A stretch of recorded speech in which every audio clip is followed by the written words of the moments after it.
এই মুহূর্তে বাংলাদেশের রাজনীতিতে তো বটেই, ভারতবর্ষ এমনকি দুনিয়ার রাজনীতিতে তুলসী গ্যাবার্ড এই নামটি খুবই পরিচিত।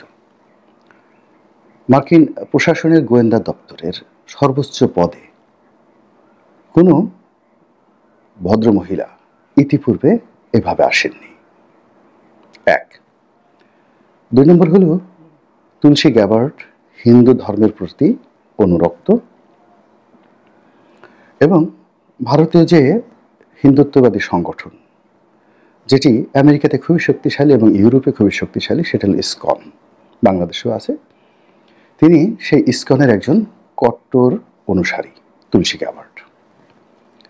ব্যক্তিগত জীবনে খুবই রাফ এবং টাফ, অনেকটা ডোনাল্ড ট্রাম্প বা ইলন মাস্কের মতোই খ্যাপাটে। তো তিনি যখন এই দায়িত্বে এলেন তখনই আমরা যারা বাংলাদেশের লোকজন আমরা ধরে নিয়েছিলাম যে জুলাই আগস্ট বিপ্লবের পর বাংলাদেশের সংখ্যালঘু ইস্যুতে পশ্চিমা দুনিয়া যে সকল কথাবার্তা বলছে সেই সকল কথাবার্তাকে তুলসী গ্যাবার্ড তার পক্ষে নেবেন এবং তিনি এই সংখ্যালঘুদের বিষয়টি নিয়ে বাংলাদেশকে বিপদে ফেলবেন। দ্বিতীয়ত, তিনি যেহেতু গোয়েন্দা সংস্থাগুলোর প্রধান, অর্থাৎ সিআইএ, এফবিআই থেকে শুরু করে মার্কিন যুক্তরাষ্ট্রের যে প্রায় ১০০-র মতো গোয়েন্দা সংস্থা রয়েছে, তো এই সেন্ট্রাল গোয়েন্দা সংস্থায় প্রেসিডেন্ট ডোনাল্ড ট্রাম্পের পরেই যার অবস্থান তিনি হলেন তুলসী গ্যাবার্ড। তুলসী গ্যাবার্ডের সঙ্গে নরেন্দ্র মোদীর খুব ভালো সম্পর্ক, অমিত শাহের আরও ভালো সম্পর্ক। কাজেই সাইড লাইনে শেখ হাসিনার সঙ্গে তার ভালো সম্পর্ক থাকবে কিংবা সজীব ওয়াজিদ জয়ের সঙ্গে তার পরিচয় থাকবে বা থাকতে পারে, এটি খুবই স্বাভাবিক। এর কারণ হলো যে Tulsi Gabbard all on a sudden আমাদের বাংলাদেশে যারা এই মুহূর্তে উপদেষ্টা হয়েছেন তাদের মতো নয়। তার বর্ণাঢ্য সৈনিক জীবন রয়েছে, রাজনীতিতে তার বর্ণাঢ্য জীবন রয়েছে এবং সেই জীবনের কোনো ফাঁকে যেহেতু আওয়ামী লীগ তাদের পক্ষে কাজ করার জন্য বিভিন্ন লবিস্ট ফার্মকে নিয়োগ দিয়েছে, এরকম কোনো লবিস্ট ফার্মের মাধ্যমে তুলসী গ্যাবার্ডের সঙ্গে যদি আওয়ামী লীগের সিনিয়র নেতৃবৃন্দের পরিচয় হয়, হৃদ্যতা হয়, সম্পর্ক হয়, এটা অস্বাভাবিক কিছু নয়। ফলে কি হলো, তুলসী গ্যাবার্ডের নিয়োগকে কেন্দ্র করে দেশের মধ্যে যারা আওয়ামী লীগ রয়েছেন তারা, দেশের বাইরে যারা পালিয়ে আছেন তারা, এবং আওয়ামী লীগ করেন না কিন্তু আওয়ামী লীগের প্রতি সহানুভূতিশীল তারা ভীষণ রকম উত্তেজিত, আনন্দে উদ্বেলিত যে তুলসী গ্যাবার্ডকে দিয়ে এবার একটা দফা রফা করা যাবে। দ্বিতীয়ত, তুলসী গ্যাবার্ড, ইলন মাস্ক এবং ডোনাল্ড ট্রাম্প এই তিনজন ব্যক্তির সঙ্গে বর্তমান ইউনূস সরকারের কোনো ভালো সম্পর্ক নেই এবং যারা উপদেষ্টা হয়েছেন তাদের সঙ্গে তো প্রশ্নই আসে না। কেননা এই উপদেষ্টারা কেউ শিক্ষক, কেউ পরিবেশ কর্মী, তাদের একটা লেভেল আছে, ওই লেভেলের বাইরে তারা কিছুই করেননি।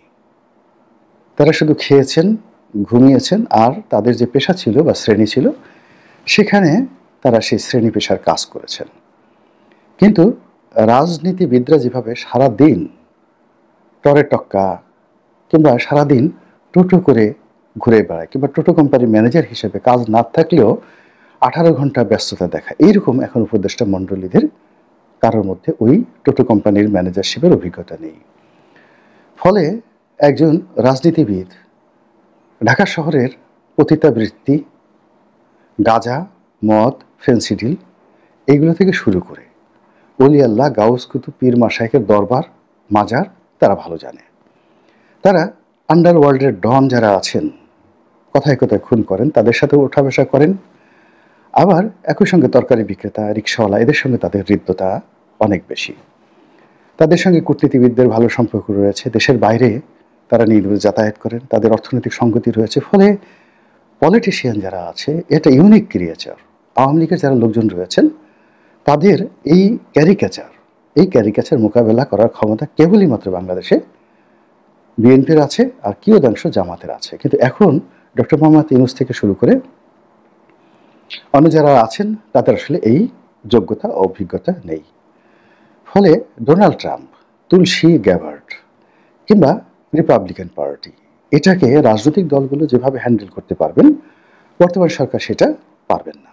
ফলে কি হলো, ডোনাল্ড ট্রাম্প ক্ষমতা আসার পরই আমাদের সরকারের মধ্যে এক ধরনের অস্থিরতা এবং সরকার বিরোধীদের মধ্যেও এক ধরনের অস্থিরতা বিরাজ করছে। তারা ডোনাল্ড ট্রাম্প এবং নরেন্দ্র মোদীর বৈঠককে নিয়ে নানা রকম সমীকরণ তৈরি করেছে। আবার তুলসী গ্যাবার্ডের ভারত সফর এবং সেখানে নরেন্দ্র মোদীর সঙ্গে সাক্ষাৎ এবং ক্লোজ ডোর মিটিং ভারতীয় সেনাপ্রধান এবং অজিত দোভাল, যিনি ভারতের নিরাপত্তা বিষয়ক প্রধান উপদেষ্টা, তার সঙ্গে একেবারে ক্লোজ ডোর বৈঠক এবং তার কিছু সময় সরকারি কর্মকাণ্ডের বাইরে, অর্থাৎ এই সময়টি তিনি কি করেছেন কেউ বলতে পারে না। হয়তো তিনি শেখ হাসিনার সাথে দেখা করেছেন, হয়তো তিনি আজমির শরীফে গিয়েছেন, হয়তো তাজমহলে গিয়েছেন, হোয়াট এভার মেবি, কিন্তু ওই সময়ের হিসাব পাওয়া যাচ্ছে না। এবং বৈঠক শেষে তিনি যে বক্তব্য দিয়েছেন এটি ভারত তো বটেই, বাংলাদেশের সকল পত্রপত্রিকার একেবারে লিড নিউজ হয়েছে। তিনি বাংলাদেশের বিষয় নিয়ে গভীরভাবে উদ্বিগ্ন। এটার ইংরেজি যদি করেন আরও ডেঞ্জারাস। এক নম্বর হলো যে উদ্বিগ্ন, উদ্বিগ্ন শব্দটি বুঝতে হবে, এটা কূটনীতির ভাষা, তার সঙ্গে সঙ্গে গ্রামেটিক্যাল। তো উৎকণ্ঠা, আশঙ্কা এবং উদ্বিগ্নতা, এই তিনটার মধ্যে উদ্বিগ্ন হলো সুপারলেটিভ, সবচেয়ে বেশি। অর্থাৎ একটি মানুষ যখন তার পঞ্চ ইন্দ্রিয় দিয়ে কোনো একটা বিষয়কে ভয় পায়, তার পাঁচটি ইন্দ্রিয় দিয়ে, তারপরে মানুষের অর্থনৈতিক ব্যবসা বাণিজ্য লেনদেন যখন আবার সেটার জন্য একটা আতঙ্ক তৈরি করে, এবং মানুষ যখন শারীরিকভাবে অপদস্থ, অসম্মানিত, আঘাতপ্রাপ্ত হওয়ার আশঙ্কা করে, এবং মানুষ যখন প্রাণ হারানোর আশঙ্কা করে, তখন সেখানে উদ্বিগ্ন শব্দটি ব্যবহৃত হয়। সেটি তুলসী গ্যাবার্ড ব্যবহার করেছে, যেখানে বাংলাদেশের ব্যাপারে তারা গভীরভাবে উদ্বিগ্ন। এখন গভীর শব্দটাও ব্যাখ্যা করতে হবে। গভীরটা হলো যে এটি হলো সিঙ্গুলার নাম্বার নয়, প্লুরাল নাম্বার। এখানে তারা যে সংখ্যার লোকদের কথা বলছে, তারা আমেরিকার স্বার্থ সংশ্লিষ্ট যে পক্ষ রয়েছে তারা, ভারতের স্বার্থ সংশ্লিষ্ট যে বিষয় রয়েছে তারা, বাংলাদেশের যারা আমজনতা, সাধারণ জনতা রয়েছেন তারা সহ সকলের ব্যাপারে সম্মিলিতভাবে এই তুলসী গ্যাবার্ড উদ্বিগ্ন। এই উদ্বিগ্নটা কালেকটিভলি বোঝানোর জন্য তিনি ব্যবহার করেছেন গভীরভাবে উদ্বিগ্ন। কূটনীতির ভাষায় এর চেয়ে চপেটাঘা তার থাকে না। এটি বর্তমান সরকারের জন্য একটা বিরাট আপদ, বিরাট বালা, বিরাট মুসিবত। এবং তুলসী গ্যাবার্ড যে কথা বলেছেন সেটি জাহাঙ্গীর কবির নানকের বক্তব্যের মতো শোনাচ্ছে, বাহাউদ্দিন নাসিম সাহেবের বক্তব্যের মতো শোনাচ্ছে। তারপর সাবেক আইনমন্ত্রী ছিল কামরুল সাহেব, কিংবা সাবেক তথ্যমন্ত্রী ছিল ডক্টর হাসান মাহমুদ, কিংবা তাদের নেতা জনাবা শেখ হাসিনা। মনে হচ্ছে তুলসী গ্যাবার্ডের কণ্ঠে তারাই কথা বলছেন। এখন এই বিষয়গুলো ভারত ম্যাটারালাইজ করবে, এটাকে মার্কেটিং করবে ভারত, এবং এটাকে ইস্যু করে ভারত কি করতে পারে, তাদের military point of view, diplomatic point of view and political point of view, এই তিনটা পয়েন্ট অফ ভিউ থেকে তারা কি কি করার অধিকার রাখে, এটি আমাদের দেশে যারা নিরাপত্তা বিশ্লেষক আছে তারা খুব ভালো করে জানেন, যারা রাজনীতি নিয়ে বিশ্লেষণ করেন তারাও জানেন। আর 1971 সন থেকে আজ অবধি ভারতের সঙ্গে আমাদের যে দ্বিপাক্ষিক চুক্তিগুলো হয়েছে, সেই চুক্তিগুলোতে যে সকল গ্যারান্টি ক্লোজ রয়েছে ভারতীয় স্বার্থ রক্ষার জন্য, সেই গ্যারান্টি ক্লোজ অনুযায়ী ভারতীয় সেনাবাহিনী, ভারতীয় বিএসএফ, ভারতীয় পুলিশ বাহিনী, এমনকি ভারতীয় জনগণ, তারা কি করতে পারে সেটা নিয়ে আমাদের বোধহয় চিন্তা করার সময় এসেছে।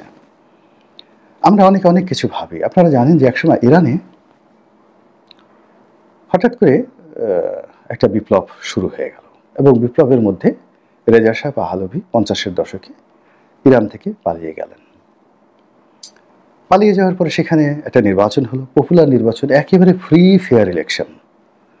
আমাদের বাংলাদেশে ধরুন 1991 সালে যেমন নির্বাচন হয়েছে, 96-তে হয়েছে, ওই রকম ফ্রি ফেয়ার নির্বাচন হলো এবং সেই নির্বাচনে মিস্টার মোসাদ্দেক ইরানের প্রধানমন্ত্রী হিসেবে ক্ষমতা লাভ করলেন।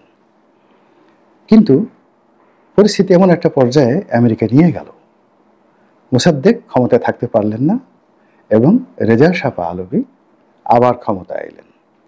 এটি 50-এর দশক থেকে আবার তাকে অলমোস্ট প্রায় 27-28 বছর আবার তাকে ক্ষমতা রেখেছিল। আয়াতুল্লাহ খমেনি এসে দ্বিতীয়বার তাকে পদচ্যুত করেন। এরকম অনেক ইতিহাস রয়েছে।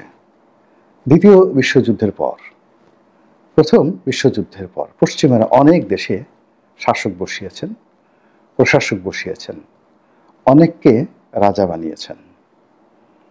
মক্কার শরীফ হুসাইন, এখন যে জর্ডানের বাদশা, তার দাদার দাদা, তাকে সেই আজকের যে জর্ডান পশ্চিম তীর এই এলাকার বাদশা বানিয়ে দিলেন।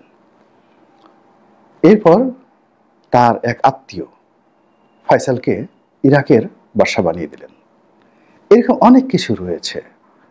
আমরা হয়তো এখানে বসে কুয়োর ব্যাঙের মতো করে লাফালাফি করছি, গালাগাল দিচ্ছি, হ্যাং করেঙ্গা, ত্যাং করেঙ্গা, ইনকিলাব করেঙ্গা, ফাটাই ফেলেঙ্গা। কিন্তু বিশ্ব রাজনীতির যে ধরন এবং প্রকৃতি, সেই প্রকৃতি এরকম যে কখনো কখনো চেঙ্গিস খানদের মতো লোক, হালাকু খানের মতো লোক, তারা তাদের কাছে যারা আশ্রয় নিয়েছে তাদেরকে এনে ক্ষমতায় বসিয়ে দিয়ে গেছেন। যেমন পাক ভারতে হুমায়ুনকে, বাদশাহ হুমায়ুনকে, তিনি দীর্ঘদিন পারস্যের আশ্রয় ছিলেন। যখন শের শাহের মৃত্যু হলো এবং তার সন্তানেরা দুর্বল হয়ে গেল, তখন পারস্যের সম্রাট সৈন্য দিয়ে, সামন্ত দিয়ে তিনি ভারতবর্ষে হুমায়ুনকে পাঠিয়ে তিনি ক্ষমতায় বসিয়ে দিয়ে গেলেন। এরকম আমি শত শত উদাহরণ দিতে পারবো। কাজে শেখ হাসিনাকে নিয়ে আপনারা যেভাবে ঠাট্টা করছেন, মস্করা করছেন, যেভাবে নাকে তেল দিয়ে ঘুমাচ্ছেন, তুলসী গ্যাবার্ডকে আপনারা যেভাবে তুলসী পাতার মতো